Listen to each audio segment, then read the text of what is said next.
Wanneer die wind deur die woud waai, begin die bome praat. Nie met woorde nie, maar met die geritsel van blare, die geur van klam grond en die stil stem van tyd. In hul stamme, wortels en sade lê die herinneringe van die aarde. Stories wat nie met ink geskryf is nie, maar in hout, geure en stilte. Sequoia, pilare van tyd. In die woude van Kalifornië staan die reuse sequoias, soos antieke tempelpilare. Hulle het die opkoms en ondergang van beskawings aanskou. En elke jaring vertel van droogte, oorvloed, vuur en hergeboorte. Wanneer jy onder hulle staan, stadig asemhaal en opkyk, voel dit asof tyd self vertraag.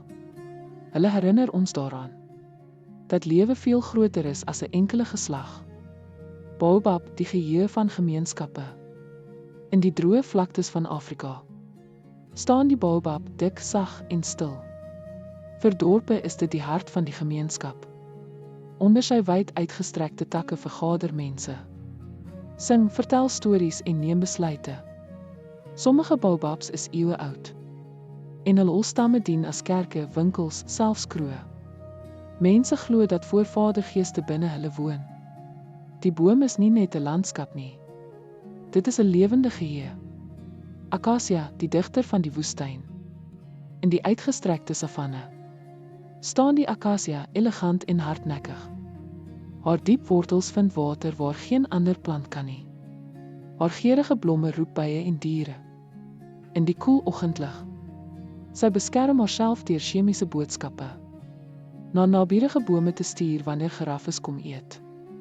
Sy veg nie teen die woestyn nie.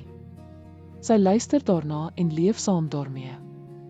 Gayumari, die brug tussen hemel en aarde. In Okinawa groei die gayumari, 'n ficusboom met hangende ligwortels wat nuwe stamme vorm. Een boom kan oor jare heen 'n hele klein woud word. Mense glo dat geeste, die Kimina, in sy takke woon. Kleiner altaartjies by sy wortels wys eer. Gayumari is nie net 'n boom nie. Dit is 'n lewende buurman. 'n brug tussen mense en die onsigbare wêreld. Eikebome en lindebome, die taal van die wind.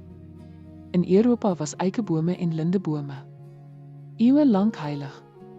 By eikebome het mense geluister na die wind, om die stem van die gode te hoor. Lindebome het dorpe bymekaar gebring. Onder hul takke is fees gevier, gesing en besluite geneem. Hulle fluisterende blare was boodskappers van seisoene en lot. Selfs vandag praat hulle nog. Maar ons moet leer om weer stil te staan en te luister. Wortelnetwerke, die woudse geheime intelligensie. Onder die grond lê 'n uitgebreide netwerk van wortels en swamme, die woordwiede web. Deur hierdie netwerk deel bome water, voeding en waarskuwings. Ouer moederbome voed jonges en hou die woud gesond. Dit is nie 'n brein nie, maar 'n kollektiewe intelligensie wat leer, aanpas en onthou. Wat antieke kulture lankal geweet het, bevestig die wetenskap nou. Sade, reisigers en storievertellers. Bome lyk stil, maar hul sade reis oor kontinente. Sommige vlieg op die wind, ander dryf oor oseane. Sommige klou aan diere, en baie reis saam met mense. Elke saad dra 'n nuwe moontlikheid. 'n storie wat wag om in onbekende grond te ontkiem. 'n toekoms om te hoor. Die herinneringe van bome is nie net in die verlede nie. Hulle praat steeds deur wind, grond, jare en sade.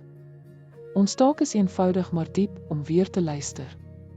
Wanneer ons die taal van die wind hoor, die stilte van wortels voel, en die sagte fluisteringe van blare erken, vind ons nie net die bome nie, maar onsself.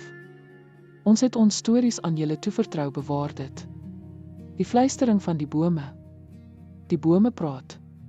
En nou is dit ons beurt om te luister en hierdie herinneringe vorentoe te dra.